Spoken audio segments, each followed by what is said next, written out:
Hi,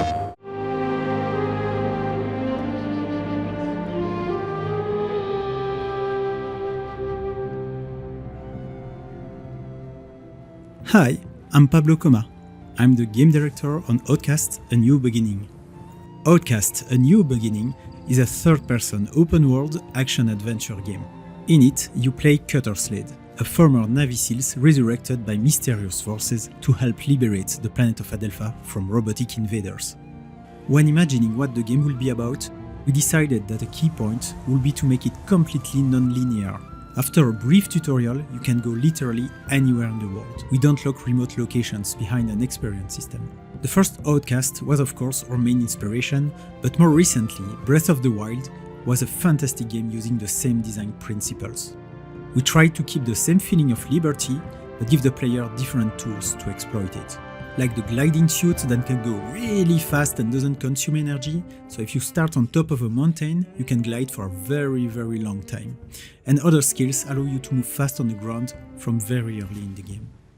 We have a big world of 64 square kilometers, and we believe it's a major part of the fun of the game to discover every corner of it. We hope being able to move fast will entice players to push the exploration of undiscovered areas.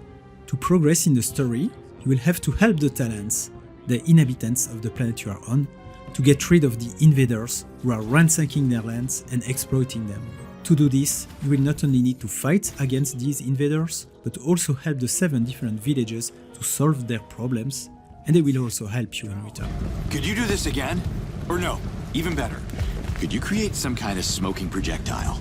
For example, in Sapa, the coastal village, you will discover by talking to villagers that the invaders have captured their beast tamer. That village relies heavily on flying animals for fishing and traveling. It also makes it hard for them to find food. At this point, you can choose to either help them fish using your jetpack, or immediately rescue the beast tamer who is captive in a nearby enemy base. So after you free the beast tamer, the villagers will offer to assist and fight for you in their own way. If you help them tame new animals and manufacture bombs, they could fly above your combat location and drop bombs to help you in combat. You can choose where to start the quest. If you ask the beast tamer about flying animals, you'll be sent to gather them, but it will be challenging.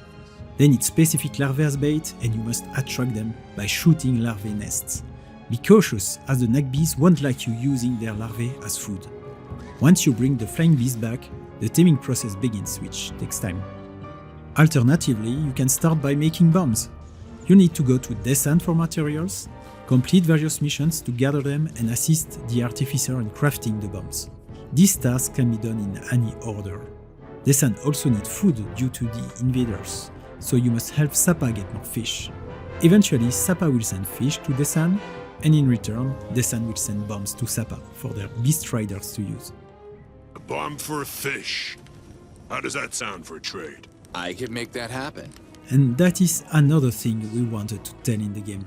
It's not just about finishing one village and then proceeding to the next one, it's about the different villages helping each other. The story of Outcast is about bringing back unity in the Talent civilization. During combat, the player will be able to use the powers we talked about, like the aerial bomb raid, but they will also have a whole arsenal at their disposal.